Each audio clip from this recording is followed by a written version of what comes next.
네, 안녕하세요. 읽는 약국의 약사 정영주입니다. 어떻게 잘 지내고 계신가요? 날씨는 점점 더 쌀쌀해지고 있고요. 분위기가 좀 바뀌었죠. 조금씩 업그레이드를 한번 해보도록 하겠습니다. 자, 그러면 오늘은 어떤 사연이 도착했는지 같이 확인해 보실까요? 안녕하세요. 저는 현재 초등학교 교사로 근무하고 있습니다.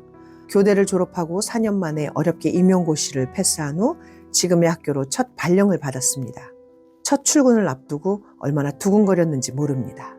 아이들과 학부모들의 갑질로 교권이 땅에 떨어졌다는 기사를 봐도 제가 잘하면 그런 일은 생기지 않을 테니 열심히 아이들을 지도하는 좋은 선생님이 될 거라고 다짐을 하고 또 했습니다.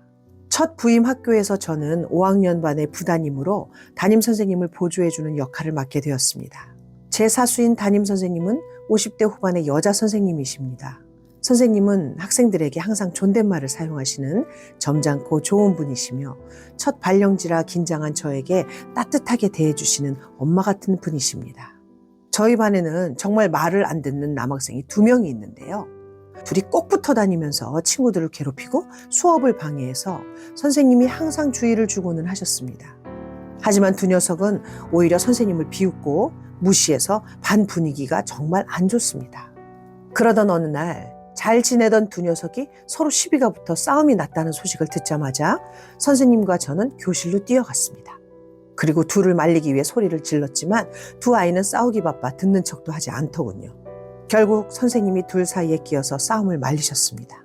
하지만 왜소한 체격의 여선생님이 덩치 큰 5학년 남자 둘을 말리는 건 쉽지 않았고 결국 아이들이 싸우다가 깬 창문 유리 조각이 선생님의 팔에 박히는 사고가 나고 말았습니다.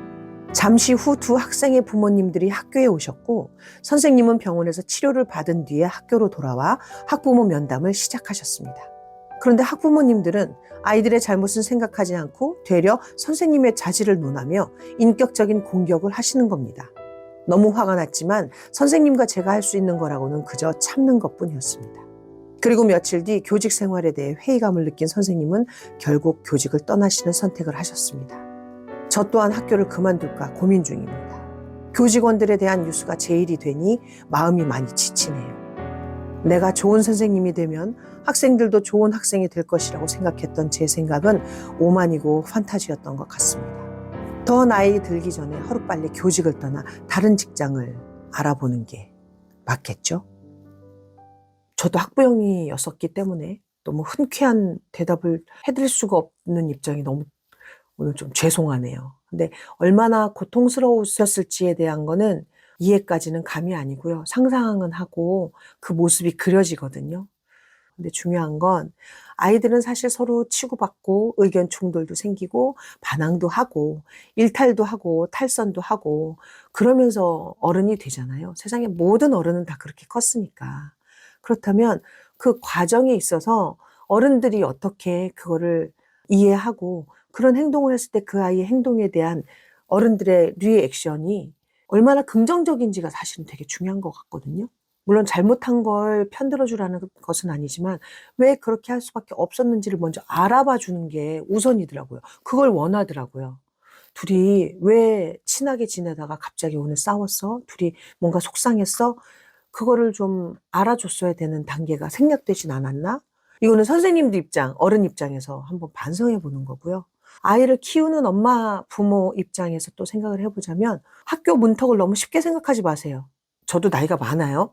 라떼는 마리아를 할 수밖에 없는데 속상한 게 뭐냐면 그때는 학부모들도 선생님들을 존중하고 존경했어요. 무서워할 줄도 알고. 근데 그게 깨졌는데 우리 아이들 내 담임 선생님 무서워하고 존경할 수 있을까요?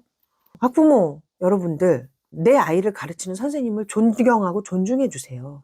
아이들이 학교 생활을 잘 지내는 건 사실 그것부터 시작이에요. 교육이라는 것은 엄연히 그 교육이라는 걸 어떻게 아이들한테 알려주고 또 아이들한테 잘 심어주는지 방법을 배운 분들한테 우선순위 돼야 된다고 저는 생각해요. 그러니 학교에 가시는 걸 어렵게 생각하셨으면 좋겠고 물론 내 아이가 잘해서 칭찬받으러 갈 때는 좀 당당하고 자랑스럽게 가셔도 되겠지만 이렇게 무언가 잘못을 했을 때는 당당하게 가지 마세요. 큰 소리 내지 마세요. 자격 없어요. 부모가 존중하지 않는데 내 아이가 절대 선생님 존중하지 않습니다. 아이들 잘못한 거? 그렇죠. 규칙 어긴 거, 질서 깨트린 거, 다른 사람들한테 피해 준 거. 그걸 제일 처음 배우는 곳은 가정입니다. 학부모님들 학교 가는 거 너무 쉽게 생각하지 않으셨으면 좋겠고요. 오늘 사연 주신 선생님, 초등학교 선생님이신데 사실 초등학교에서 중요한 거 다 배운다고 저는 생각해요. 요새 아이들이 물론 다루기 쉽지 않은 건 알지만 선생님 두 분 조금만 더 버텨주셨으면 좋겠어요. 저는 학부모로서 드리고 싶은 마음이네요. 내가 왜 선생님을 택했는지 한 번만 더 생각해 봐 주셨으면 좋겠어요. 만약에 그럼에도 불구하고 마음이 정해지지 않는다면 그때 사연 다시 한번 주세요. 그때 되면 제가 또 다른 마음으로 그 사연을 읽어드리고 또 도움이 될 만한 처방을 해드리도록 하겠습니다. 그리고 선생님 사연 듣고서 좀 기운이 나시라고 책에서 좀 몇 가지 이야기를 좀 골라봤는데요. 그것도 읽어드릴 테니까 좀 편안한 마음으로 눈도 살짝 감아보시고 편안한 자세로 한번 흘려서 들어보시는 건 어떨까요? 제가 선생님께 읽어드리고 싶은 몇 개의 글이 있는 책입니다. 내가 틀릴 수도 있습니다. 선생님께 드리는 말씀은 아닙니다. 1961년생 스웨덴에서 태어난 작가 비온 나티고 린데블라드가 지었습니다. 제목이 참 자아성찰적이죠. 제가 한번 읽어봐 드릴게요. 과거라는 목줄. 26살 때 에스파냐에서 고독을 견디다 절박한 마음으로 15분 동안 명상을 시도했던 일은 그 당시 제가 예상했던 것보다 더 큰 의미가 있었습니다. 그때 저는 당면한 불안감과 허무감을 달랠 무언가를 원했을 뿐이었습니다. 그 순간에 즉각적인 평안을 얻고자 멋모르고 시도해본 것에 불과했지만 더 깊이 들어간다면 어떻게 될지 궁금해지게 만드는 시도였습니다. 제 안에서 속삭이는 현명한 목소리를 더 듣고 싶어졌습니다. 내면의 목소리에 귀를 기울였다고 해서 무슨 엄청난 각성을 했다거나 특별한 정신 상태에 도달했다는 뜻은 아닙니다. 다만 정신없이 휘몰아치는 생각의 소용돌이에서 잠시 벗어났죠. 그것만으로 놀라운 해방감을 느꼈습니다. 생각이 온전히 사라지진 않았지만 더는 그 속에 매몰되진 않게 된 것입니다. 마치 한 발짝 물러나 제 마음을 지켜볼 수 있게 된 것 같았지요. 그러자 내가 생각을 하는 것인지 내가 곧 생각과 같은 것은 아니라는 것을 깨달았습니다. 물론 생각 그 자체가 문제는 아닙니다. 하지만 떠오르는 생각을 모두 무의식적으로 인지하고 무비판적으로 자신과 동일시한다면 심각한 문제입니다. 수행하지 않은 정신에서는 흔히 일어나는 일이지요. 우리의 정체성과 생각이 불가분의 관계라고 느끼는 것 말입니다. 긍정적 사고를 권장하려는 게 결코 아닙니다. 그럴 생각은 추호도 없습니다. 개인적으로 긍정적 사고가 대단히 효과적이라고 보지도 않습니다. 무조건 긍정적으로 사고하려고 노력하는 것은 일시적인 눈속임에 머무르기 쉽습니다. 그럼 아예 아무 생각도 하지 않으려고 애쓴다면 어떨까요? 그럴 수만 있다면 얼마나 좋겠어요. 하지만 불가능하다고 감히 단언합니다. 우리 뇌는 애초에 부정형으로, 즉 무언가를 없애는 방향으로 사고할 수 없습니다. 다만 생각을 아예 하지 않을 수는 없다고 해도 생각을 내려놓는 법을 배운다면 앞으로의 삶에 이루 말로 다 할 수 없을 만큼 유익할 것입니다. 그렇다면 꼬리에 꼬리를 물고 이어지며 우리를 끊임없이 괴롭히는 생각을 어떻게 내려놓을까요? 일단 관심을 다른 데로 돌려야 합니다. 생각이 일어나도록 부추기는 유일한 요소는 바로 우리의 관심입니다. 꽉 쥐었던 주먹을 활짝 편다고 상상해 봅시다. 이 동작은 어떻게 우리가 생각이든 물건이든 내려놓고 보내줄 수 있는지 고스란히 보여줍니다. 잠깐이라도 힘주어 붙들고 있던 무언가를 내려놓는 간단한 행위로 상상 이상의 효과를 거둘 수 있습니다. 가령 나를 계속해서 괴롭히던 고민 대신 호흡처럼 덜 복잡한 실제 활동으로 관심을 의식적으로 돌린다면 내면의 혼란에서 잠시 벗어나 여유를 찾는 동시에 치유 효과도 누릴 수 있지요. 어쩌면 다음의 방법이 여러분을 도울 수 있을지도 모릅니다. 기꺼이 시도할 마음만 있다면 말이에요. 우리의 상반신은 일종의 물병과 같습니다. 숨을 들이마실 때는 몸 안에 물이 차오른다고 상상해 보세요. 숨을 내쉴 때는 수위가 내려와서 병이 비워집니다. 숨을 들이마실 때는 물이 바닥에서부터 다시 차오릅니다. 호흡이 엉덩이에서 또는 더 바닥에서부터 시작된다고 상상해 봅시다. 그런 다음 물이 배를 지나 가슴과 목까지 차오르는 기운을 느껴보는 겁니다. 밀려왔다가 밀려가는 이 파도에 자신을 잠시 내맡겨 봅시다. 자세가 썩 편하지 않다면 자기 몸에게 다정하고 부드럽게 물어보길 바랍니다.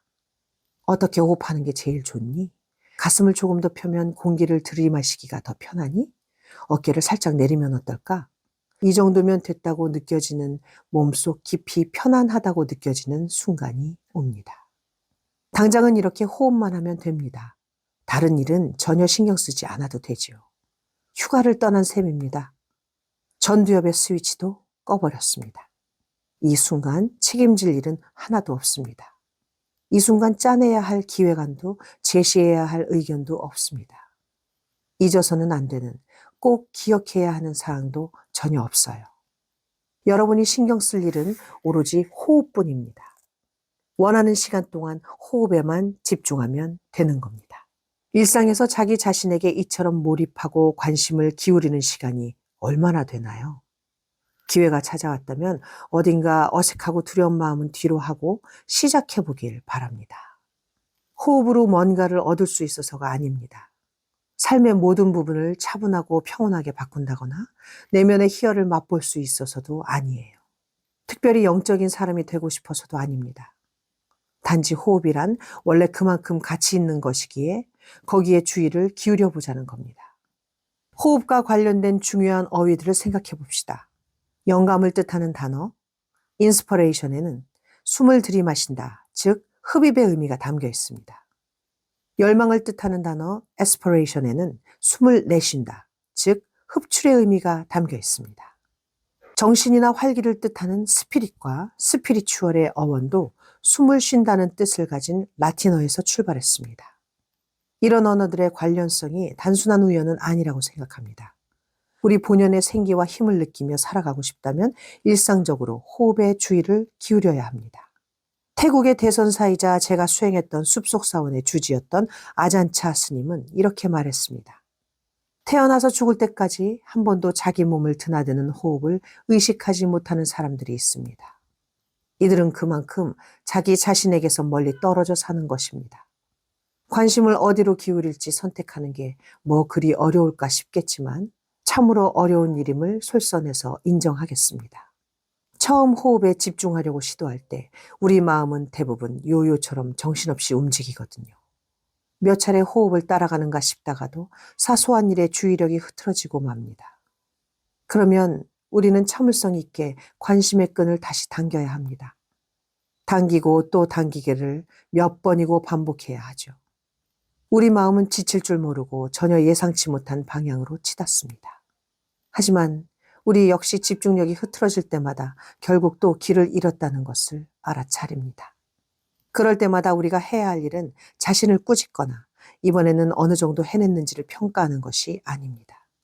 다만 또다시 흐름을 놓쳤다는 것에 주목한 뒤 그 생각을 내려놓고 원래 집중하려던 대상으로 차분히 관심을 돌려야 합니다.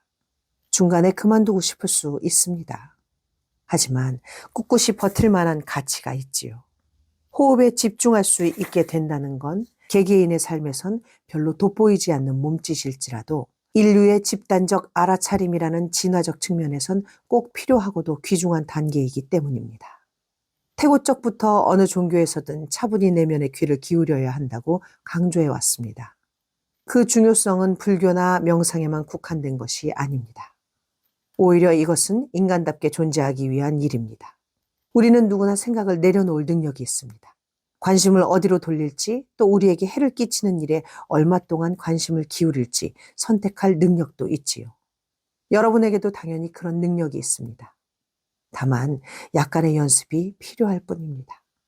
그 잠재된 능력을 무시하거나 아예 잃어버린다면 우리 삶은 여태까지 몸에 깊이 밴 행동과 관점에 좌우됩니다. 모든 결정을 습관적으로 내리게 되지요. 이를테면 과거의 목줄이 묶여 끌려다니는 것이나 마찬가지이죠. 결국 우리는 같은 트랙을 계속해서 돌고 또 돌게 됩니다. 그런 삶은 자유롭지 않습니다. 그 안에는 존엄도 품위도 없습니다. 그렇다면 목줄을 끊어내기가 쉬울까요? 쉽지 않습니다. 그래도 최선을 다할 만한 가치가 있을까요? 물론이지요. 잃을 것은 너무나 많지만 그날도 아름다운 칸더슈테크 사원의 조그만 방에서 차를 마시며 책을 읽었습니다. 그런 다음 명상을 하려고 향과 촛불을 켰습니다. 20년 동안 매일 명상을 하다 보니 이젠 더는 졸지 않았습니다. 실은 거의 즐기는 경지에 이르렀죠. 금박을 입힌 목조불상 앞에 가만히 앉아 호흡에 집중했습니다. 한 번에 한 호흡씩 점차 사방이 고요해졌습니다. 이 고요는 활기로 가득했습니다. 이제 고요는 익숙할 뿐 아니라 제 집처럼 편히 쉴 수 있는 곳이라 느껴졌습니다. 고요 속에 있을 때 제 몸과 마음은 여유로우면서도 활기가 넘쳤습니다. 참으로 놀라운 느낌이었기에 그 상태로 계속 머물고 싶었습니다. 10분에서 12분 정도 흘렀을까요? 깊이 있고 현명하고 통찰력 있는 내면의 목소리가 다시 제게 말을 걸었습니다. 제 안에서 뭔가가 속삭였습니다. 앞으로 나아갈 때가 됐어. 설마, 말도 안 돼. 내 삶은 지금 이대로 너무 좋다고. 무척 놀랐습니다. 아니, 두려웠습니다. 난 승복 차림으로 죽음을 맞이할 승려인걸? 난 한 번도 의심한 적 없는 승려란 말이야. 그런데 46살에 갑자기 제 안에서 집에 가야 할 때가 됐다는 소리가 들렸습니다. 20년 전 에스파냐에서 5월 어느 일요일 소파에 앉아서 들었던 음성만큼 또렷했습니다. 도저히 무시할 수 없었습니다. 하지만 잃을 게 너무 많았습니다. 제 인생 전체와 정체성이 사원 생활과 얽혀 있었습니다. 6개월 정도 시간을 두고 고민했습니다. 결국 결정을 내리고 어머니에게 전화했더니 어머니는 신중하게 대답했습니다. 확실히 넌 은퇴하기엔 너무 이른 나이지. 어머니가 스위스 사원에 방문했을 때 그곳이 은퇴한 노인들의 쉼터 같다고 느꼈던 모양입니다. 어쨌든 어머니의 말은 일리가 있었습니다. 당시 승려로서 제 삶은 지극히 안온했습니다. 오랫동안 그렇게 지내다 보니 그리고 제 역할에 너무 익숙해지다 보니 당시의 제 일상은 마치 자동 조종 장치를 켠 비행기와 같았습니다. 승려를 그만두기로 한 결정과는 무관했지만 당시 저는 몸이 아팠습니다. 특발성 혈소판 감소 자반증이라 불리는 특이한 자가 면역 질환에 걸린 것입니다. 남아프리카 공화국에서 진행했던 2차례의 명상 수련회 사이 며칠이 비었고 저는 그 틈을 타 콰줄루 나탈 주의 어느 산에 등산을 갔습니다. 그때 뭔가에 다리를 물렸는데 몇 시간 뒤에 크게 아프기 시작했습니다. 심각하게 생각하지 않았지만 그 뒤로 제 몸은 혈액을 응고시킬 수 없게 되었습니다. 2주 뒤 영국 응급실에 갔더니 의사가 당신의 몸은 시한폭탄과 같습니다. 라고 말했습니다.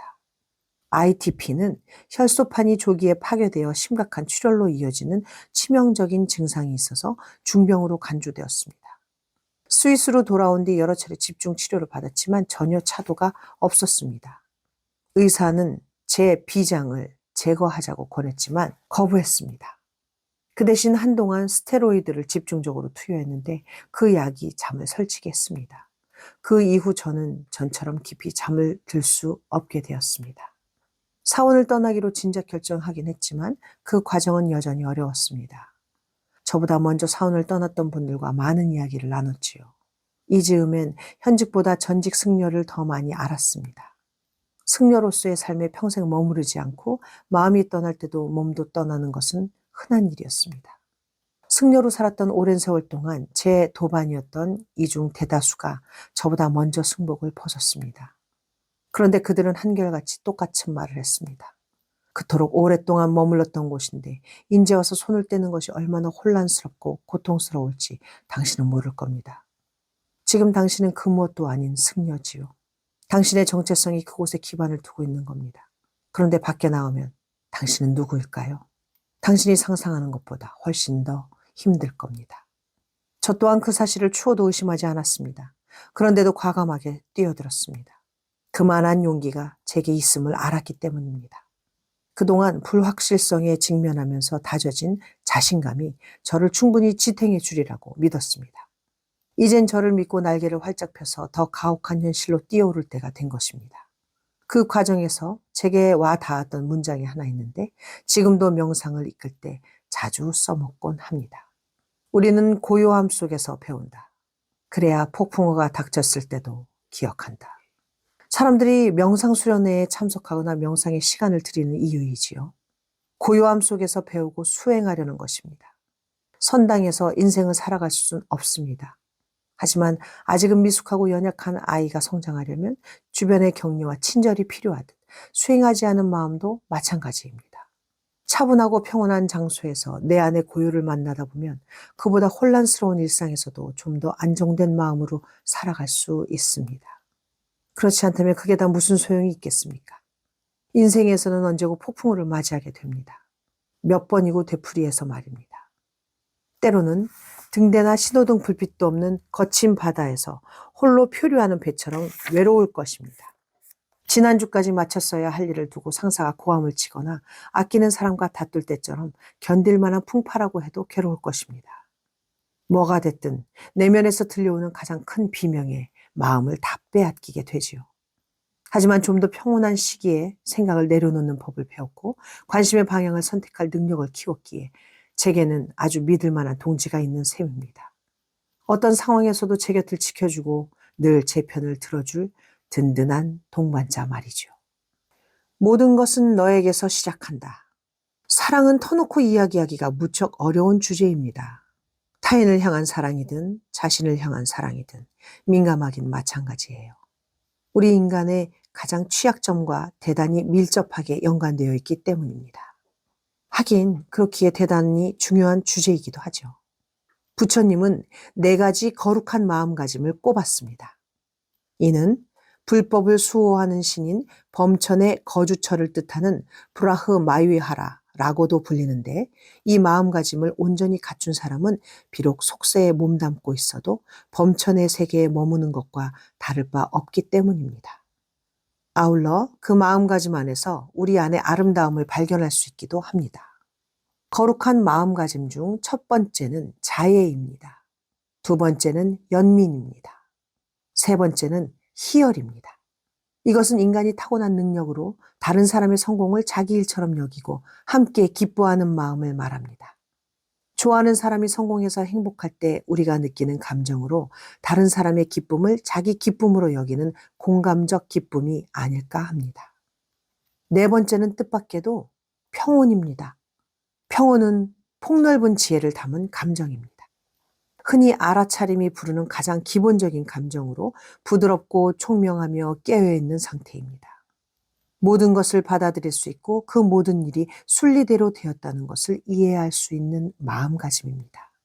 이 거룩한 마음가짐들, 우리 마음속의 아름다운 안식처들은 어떻게 기르고 넓힐 수 있을까요? 부처님은 아주 간결하고 분명하게 그 방법을 말씀하셨습니다. 항상 너 자신부터 시작해야 하느니라.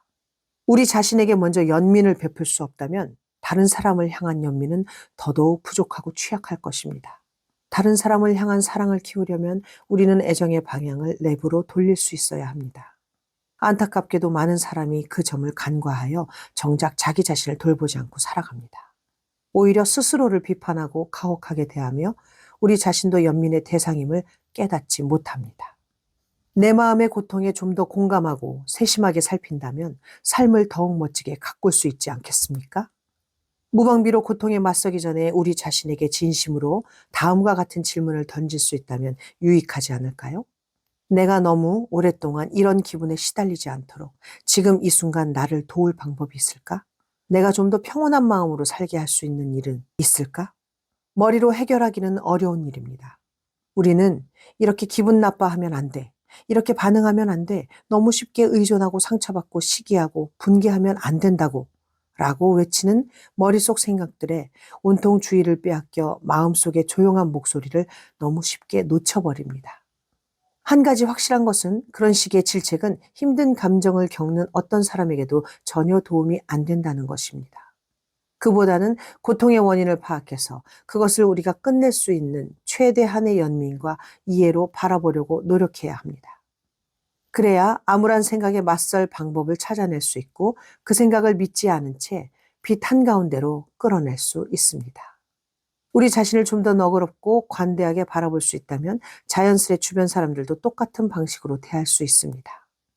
우리 자신을 계속 가혹한 관점에서 바라보는 우리는 다른 사람들에게도 온전한 사랑을 베풀 수 없습니다. 사랑이라는 단어가 너무 거창하게 들린다면 굳이 쓰지 않아도 됩니다. 수행승 시절 저한테 훌륭한 본보기가 되어주신 아잔수메도 스님은 제 아버지와 같은 해에 태어난 미국인이었지요. 스님은 사랑 대신에 몰혐오라는 단어를 즐겨 썼습니다.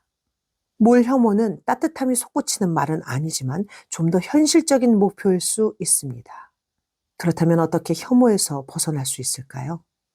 어떻게 해야 저 자신과 타인을 싫어하지도 미워하지도 않을 수 있을까요? 사람들은 흔히 스스로를 너무 부족하다고 여기는 탓에 자신에게 연민을 베풀지 못합니다. 그런 감정적 보살핌을 받을 자격이 없다고 생각하는 것입니다. 하지만 사랑받을 자격이 있다고 느낄 때까지 마법처럼 그런 마음이 들 때까지 기다린다면 영원히 기다려야 할 수도 있습니다. 어떻게 해야 우리는 자기 자신에게 인간적인 온정과 너그러움을 허락할 수 있을까요? 도대체 얼마나 멋지고 아름다우며 성공해야 그 자격이 생기는 겁니까? 사소한 실수에 대해서 얼마나 오랫동안 속죄해야 할까요? 손대는 모든 것을 얼마나 완벽하게 수행해야 하는 것일까요? 우리가 그런 경지에 도달하기는 할까요? 우리는 늘 할 수 있는 최선을 다하고 있습니다. 그것을 기억해야 합니다. 남들도 최선을 다하고 있지요. 때로는 그 사실을 놓치거나 그렇게 보이지 않을 수도 있지만 우리 중 대다수는 거의 언제나 이로운 존재가 되고 싶어 합니다. 하지만 상황이 늘 원하는 대로 흘러가는 것은 아니지요. 일이 잘 풀릴 때도 있고 안 풀릴 때도 있습니다. 그럼에도 우리가 최선을 다한다는 사실을 항상 염두에 두고서 우리 자신과 주변 사람들을 바라볼 때 삶은 달라집니다. 우리가 태어나서 죽을 때까지 맺는 온갖 관계 중에서 단 하나만이 진정으로 평생 이어집니다. 바로 우리 자신과 맺는 관계입니다.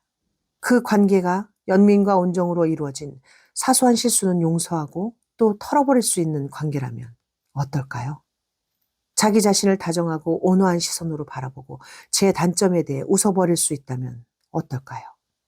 그리고 그와 같은 마음으로 우리 아이들과 우리가 사랑하는 이들을 거리낌 없이 보살핀다면 또 어떨까요? 그렇게만 된다면 세상 전체가 반드시 좀 더 좋은 곳이 될 것입니다. 우리 안에 고귀한 마음가짐이 흘러넘칠 것입니다. 선생님, 제가 응원해 드릴게요. 지지해 드리고요. 학부모님들께 아무 말씀 못 하시고 그냥 입을 닫고 함구하시고 그냥 얘기만 들으셨을 것 같아요. 물론 가르치는 입장에서 조금 더 겸손할 수도 있지만 절대적으로 이 이야기는 필요하다. 옳은 이야기고 들어야 되고 해야 할 이야기다 하시면 선생님이라는 입장으로서 정정당당하게 말씀하시기 바래요. 그리고 학생을 한 명만 보시지 않잖아요. 물론 말 잘 듣는 학생들이 있고 말 잘 안 듣는 놈들도 있을 것이고 다 골고루 똑같은 평등한 애정을 주기 쉽지 않은 거 압니다. 네, 선생님도 사람이잖아요. 그렇다면 시야를 조금 더 넓혀보시는 것도 방법일 수도 있을 것 같아요. 저 녀석이 왜 저럴까? 저 녀석이 뭐가 부족해서 뭐가 외로워서 저럴까? 어떤 관심을 받고 싶어서 저럴까? 사실 그 정도의 이야기들에 관심을 갖게 되거든요. 선생님께 응원과 지지의 말씀을 해드리고 싶은 건데 조금만 더 기운 내시고요. 그만두시면 안 되고요. 내가 틀릴 수도 있습니다 라고 이 비온 나티코 린데블라드 작가는 자기가 선을 행하는 데 있어서 늘 옳고 그름만 있지 않았다는 것을 이 글에서 보여주더라고요. 선생님도 사람이고 선생님도 누군가한테 위로받을 수 있고 칭찬받기를 또 원하기도 하시잖아요. 칭찬 위로 제가 좀 해드릴게요. 제까지 게 뭔지 모르지만 잘하고 계시고요. 앞으로 더 잘하실 거고요. 그리고 분명히 선생님께 사랑한다고 존경한다고 마음을 표현하는 어린 제자들이 생길 거라고 생각합니다. 그 날을 한번 기대해 보시길 바랄게요. 자, 오늘도 읽는 약국 사연과 함께 책에서 좋은 몇 가지를 발췌해서 또 읽어드려 봤습니다. 편하게 들으시고요. 늘 마음 편안하게 가지시길 바랄게요. 오늘도 이렇게 집중해서 저를 찾아주셔서 너무너무 감사합니다. 식전 식후 상관없이 꼭 30분간 복용해 주세요. 자, 그럼 다음 시간에도 또 만날게요. 여러분 안녕.